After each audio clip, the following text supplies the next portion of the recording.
Alors, bonjour tout le monde, bienvenue à Un petit 15. Nous sommes rendus à notre 10e vidéo. Et mon Dieu, merci de partager avec moi ces beaux moments parce que j'en retire autant que vous. Alors, ce que j'ai pensé faire, c'est d'écrire en arrière tout ce que j'ai fait, tous les thèmes. Alors, si on regarde ça ensemble, si Alors voilà, je vais les dire rapidement. La première émission, on parlait de les surfaces. Deuxième, le marouflage. Troisième, technique en peinture. Quatrième, le cercle de couleurs réinventé. Le cinquième, la couleur mère. Le sixième, les valeurs. Le septième, les couleurs complémentaires. Le huitième, couleurs chaudes, froides, etc. Le neuvième, dégradé, fondu, rompu, etc. Et aujourd'hui, ce sera ton et teinte. Alors, si vous voulez les voir, ces vidéos, vous pouvez aller soit sur YouTube ou sur mon site web sous l'onglet vidéo.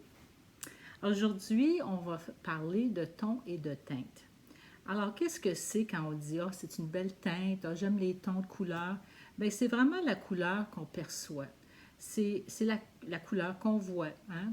Ça veut dire la même chose. Ton, teinte, parfois on change la définition, puis parfois on dit la même chose. Donc, on va dire que vraiment, là, c'est pas mal la même signification. Alors aujourd'hui, je les ai divisés en 12 parties. J'en ai commencé parce que ce serait vraiment trop long, mais j'ai pensé que vous les expliquer, puis je vais finir avec vous. Alors, on y va. Alors, si je commence par le premier, ici, on a des tons clairs et des tons plus sombres. OK? Ici, on a des tons chauds et les tons froids. Ici, j'ai des tons neutres. Actuellement, ça se tire autour du gris. OK?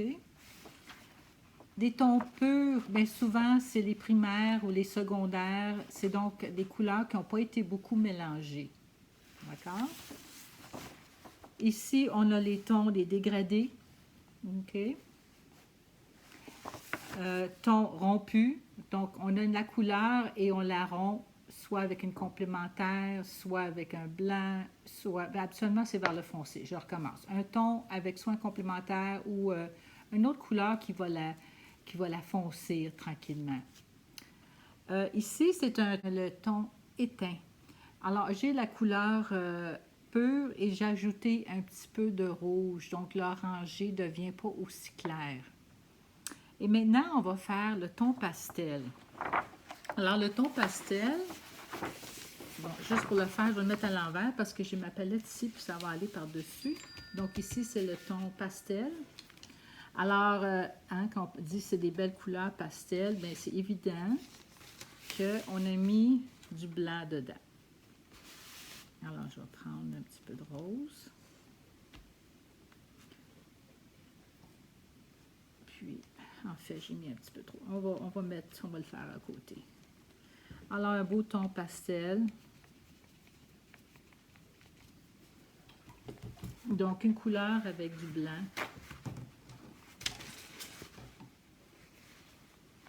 Ça peut être un petit ultramarin. Je vais mettre du blanc. Ça nous fait penser à l'été. Toujours très doux, c'est toujours beau. Ça nous fait penser à des fleurs aussi. OK, alors maintenant, je vais faire ton sur ton. Ton sur ton, ça veut dire que, celui-ci, ça veut dire que, je vais le mettre comme ça pour que vous le voyez, il n'y a presque pas de changement dans la couleur. Fait qu'admettons, je reprends mon rose ici. Je vois qu'il y a un petit peu de violet dans mon rose. Bon, puis admettons, je mets un peu plus de ultramarin pâle. qui est presque pareil. Puis, admettons, j'ajoute j'ajoute un petit peu de rouge dans ça. Je mélange ça ensemble un peu. Alors, voyez-vous que c'est très doux, les couleurs se mêlent bien ensemble parce qu'il n'y a pas de contraste. OK? C'est très doux, ça se mêle ensemble. Le ton local. Le ton local, c'est vraiment la couleur d'un objet qu'on connaît.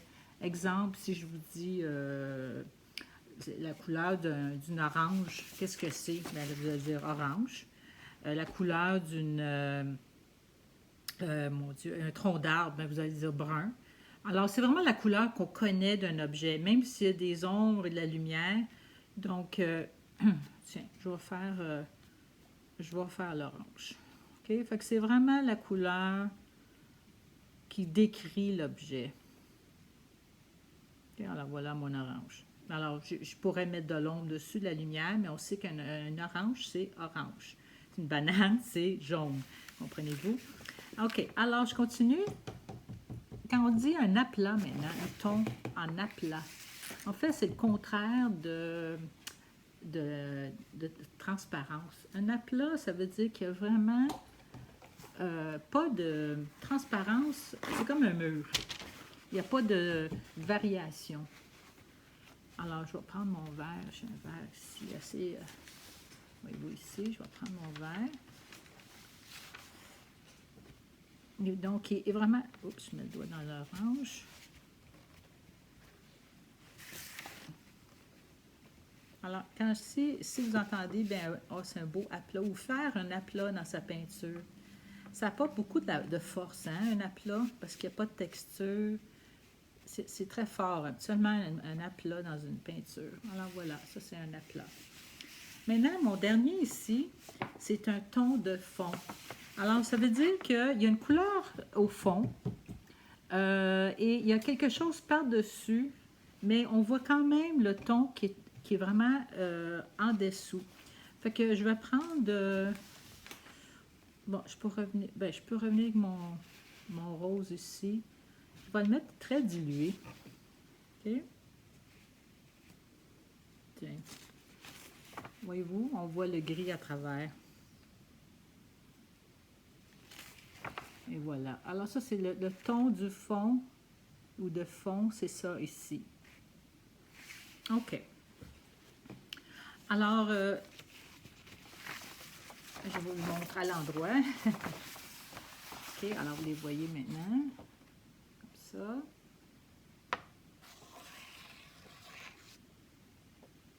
Et voilà. Maintenant, je vais vous montrer des exemples de différents peintres. OK. Alors ici, on peut dire que c'est des tons clairs, hein, des teintes claires. Ici, c'est que je dis la couleur, le ton local d'une pomme. Tout de suite, on pense rouge, hein? Alors, c'est la pomme, le ton local, c'est rouge. Même s'il y a des teintes, c'est rouge. Ici, j'ai des teintes rompues, on pourrait dire rompues. On pourrait dire un peu plus éteints. On pourrait dire aussi peut-être quelques dégradés. OK? Ici, on a une reproduction de Modigliani que j'aime beaucoup. Ici, on a des teintes vraiment rompues. Ici aussi. Hein? Tout le fond, en fait, c'est pas mal rompu. Son collet, très rompu. Son visage ressort bien, hein? Parce que tout est assez rompu autour. On pourrait dire que c'est presque des couleurs pures. Hein? Ici, c'est pour ça que ça ressort aussi bien.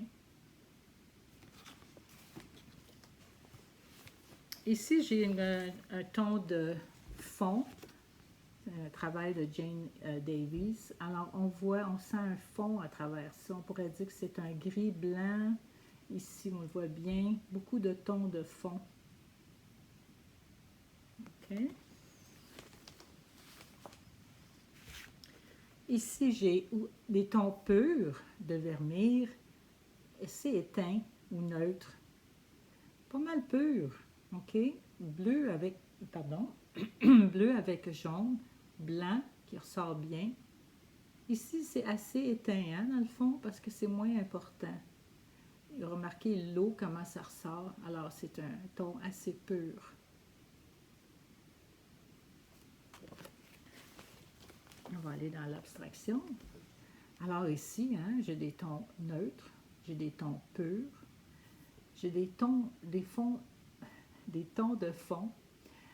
Et je pourrais même dire, oui, il y a encore un ton de fond ici. Bon, alors j'espère que ça vous a donné une bonne idée entre teinte et ton. Donc, c'est intéressant à voir, puis vous voyez comment il y a beaucoup de variations par rapport à chacun. Alors, sur ça, je vous remercie beaucoup. La semaine prochaine, on va commencer les textures. Alors, les textures tactiles, donc des textures qu'on peut vraiment ressentir avec nos doigts, puis des textures plus visuelles. Alors, il y a une différence et on va voir ça la semaine prochaine. Alors, je vous remercie encore une fois. Passez une belle semaine. Au revoir.